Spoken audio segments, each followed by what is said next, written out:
Hello friends, நம்ம ஷார்ட்ஸில் என்ன பார்க்க போகிறோம் அப்படின்னா, அனானிஸ்ட்டில் ஏப்ரல் மே 2025 படிச்சிருப்பீங்க. உங்களோட ரிசல்ட் வந்து பப்ளிஷ் பண்ணிட்டாங்க. சண்டே அன்எக்ஸ்பெக்டடாக வந்து உங்கள் ரிசல்ட் பப்ளிஷ் பண்ணியிருப்பாங்க. இதோட பேப்பர் கரெக்ஷன் வித்துகள்ட்ட வந்து எதுவும் ரிசல்ட் வந்திருக்கா? So final semester students engineer ஆயிருப்பீங்க. ஏன்னா அரியர்ஸ் வச்சிருந்த ரிசல்ட்டும் பப்ளிஷ் ஆயிடுச்சு. ஸோ அது போக உங்களுக்கு ஃபோட்டோ காப்பியோட லாஸ்ட் டேட் எப்போ, அது மட்டும் இல்லாமல் ஸ்பெஷல் அரியர்ஸ் பிஜி ரிசல்ட்லாம் வந்துருச்சா அப்படிங்கிற மாதிரி கேட்டுட்டு இருந்தீங்க. முக்கியமாக ஒன்று இன்ஸ்டன்ட் அப்டேட் நம்ம தான் வந்து பார்த்தீங்க அப்படின்னா ரிசல்ட் பப்ளிஷ் ஆன உடனே கண்டிப்பாக நம்ம பப்ளிஷ் பண்ணிட்டோம். அதுக்குன்னே தனியாகவே ஏப்ரல் மே 25 எப்படி ரிசல்ட் செக் பண்ணுறதுன்னா நான் ஒரு 18 செகண்ட்ஸ் வந்து வீடியோ போட்டிருப்பேன். அது வந்து நிறைய பேருக்கு வந்து ஒரு ப்ரூஃபாக இருக்கணும் அப்படிங்கிறது தான். ஏன்னா நிறைய பேர் அது இல்லை இன்னும் ரிசல்ட் பப்ளிஷ் ஆகல அப்படிங்கிற மாதிரி சொல்லிட்டு இருந்தாங்க. அதுக்கு தான். ஸோ பேப்பர் கரெக்ஷன் மோஸ்ட்லி நம்ம செக் பண்ண வரைக்கும் நல்ல ரிசல்ட்ஸ் தான் வந்திருக்கு. இதில் வந்து கொஞ்சம் ஒரு இது என்னன்னா M1 M2 M3 இந்த மாதிரி இருக்க பேப்பர்ஸில் ஒரு சில பேருக்கு அரியர்ஸ் இருந்துச்சு. அதுக்காக நீங்கள் பாசிட்டிவாக செக் பண்ணுங்கள், கண்டிப்பாக நல்ல ரிசல்ட்ஸ் தான் வரும். ஸோ அதுக்கப்புறம் வித்துகள்ட்ட பொறுத்த வரைக்கும் WH1 ஆர் WH13 வரலாம். இது வந்து நீங்கள் மால் ப்ராக்டிஸ் பண்ணியிருந்தாலோ இல்லை உங்கள் காலேஜில் ஃபீஸ் பே பண்ணாமல் வச்சுருந்தாங்களோ வரலாம். ஸோ நான் கேள்விப்பட்ட வரைக்கும் இந்த மாதிரி ரிசல்ட்ஸ் எதுவும் அந்த மாதிரி தெரில.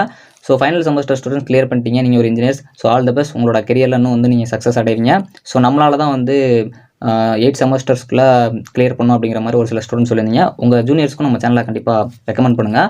ஸோ பிஜி ரிசல்ட்ஸ் ஸ்பெஷல் அரியர்ஸ்லாம் ரிசல்ட் பப்ளிஷ் ஆயிடுச்சுன்னு நினைக்கிறேன். ஸோ செக் பண்ணிக்கோங்க. ஏன்னா யூஜி பிஜி பிஹெச்டி ரிசல்ட்ஸ் தான் பப்ளிஷ்ங்கிற மாதிரி சொல்லியிருக்காங்க. ஃபோட்டோ காப்பியோட லாஸ்ட் டேட் பார்த்தீங்க அப்படின்னா செப்டம்பர் 5 PM போர்ட்டல் க்ளோஸ் ஆகும். ஸோ அதனால் வந்து அதுக்கு முன்னாடி அப்ளை பண்ணுற மாதிரி பார்த்துக்கோங்க. ஓகே ஃப்ரெண்ட்ஸ், உங்களோட ரிசல்ட் நீங்கள் செக் பண்ணிட்டீங்கன்னா கண்டிப்பாக எப்படி வந்திருக்கு, பேப்பர் கரெக்ஷன் உங்களுக்கு எப்படி அப்படிங்கிறத மறக்காமல் கமெண்ட் பண்ணுங்கள். தேங்க்ஸ் ஃபார் வாட்சிங்.